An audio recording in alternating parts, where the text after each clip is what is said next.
Hello there. How you doing? Today is a nice and quiet, peaceful day, chilling.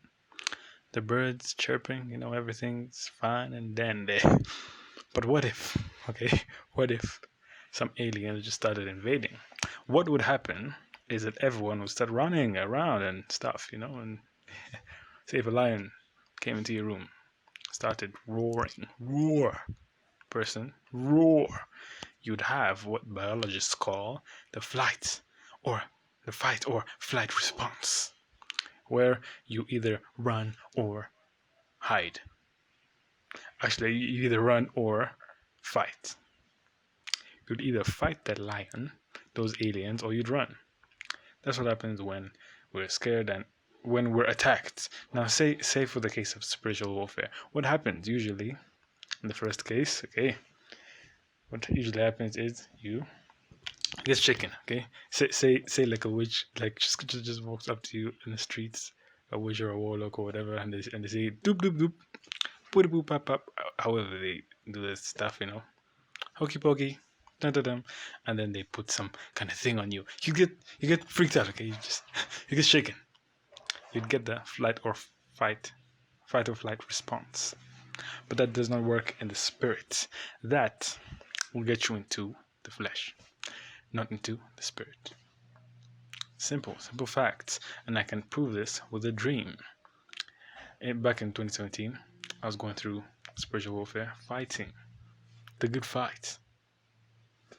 I've been fighting. So the dream was this, okay? So there's some worshiper I used to follow, worshiper, and she was like on a platform, and surrounding the platform was God, but I couldn't see him. He was somewhere. I could just sense, okay? You just feel, God is somewhere here. So God, angels, demons were all surrounding this platform. I could see the angels, see the demons. Angels were on one side, demons were on the other side. The worshipper began to worship. But as she worshipped, she was focused on the demons. She was warring. She was doing warfare on these demons down there. With those songs. Yeah. So declaring, bam, ba, I'm gonna win, I'm gonna defeat you, devil, Satan, da da da. Those type of thingy things. So, so as she was doing that, her flesh was getting stronger. She was getting the fight or flight response, into the fighting response, which would seem like the most rational thing to do. Fight, okay, is war, fight. But as she did that, her flesh was getting stronger, but her spirit was dying. And she was losing the battle. Okay, and then the thing changed, and uh, she realized, oh, yo, I'm actually dying here. Then she turned her attention to God, her meditation, her concentration, her focus to God, and then what happened was her spirit became stronger, and the flesh wasn't so active. She wasn't so much in the flight or fight response. And from that dream, I learned God was trying to teach me something. You ain't gonna fight in the natural against these spiritual things. Like when you get hyped up and you're ready and all that. That doesn't work. And I still have to remind myself of that. When the devil attacks and you get pissed at him and like, oh devil, I'm coming after you. So that doesn't work, yeah. So what works?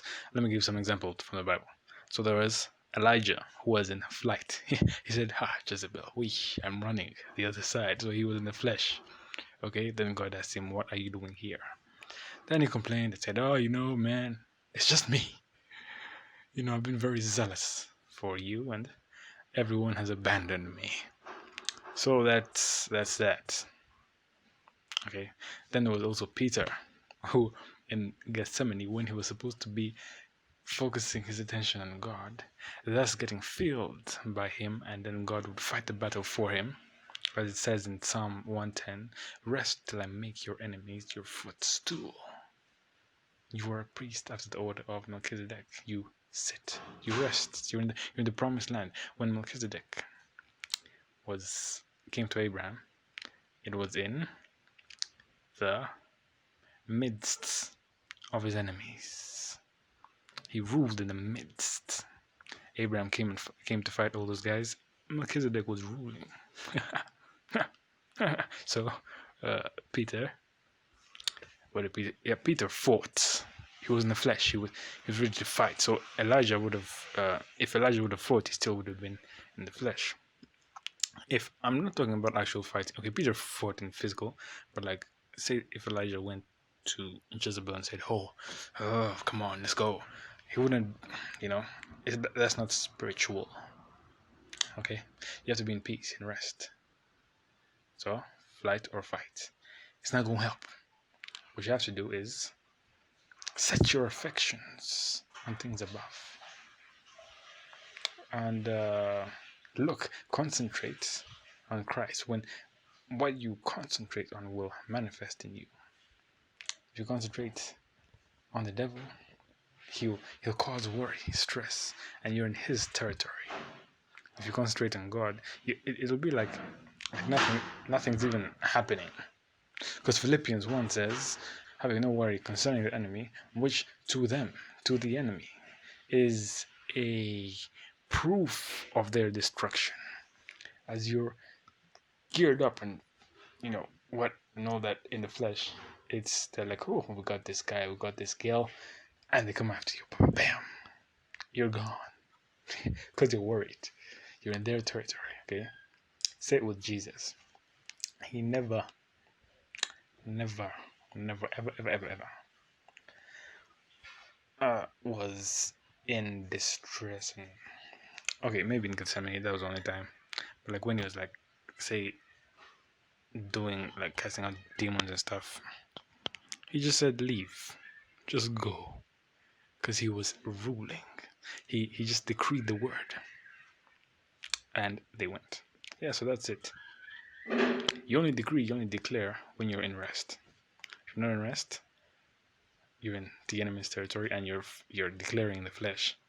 But all those are just fleshy thingy things. So that's it. And this is something I have to remind myself of constantly. It's a renewing of the mind. Yeah. See ya.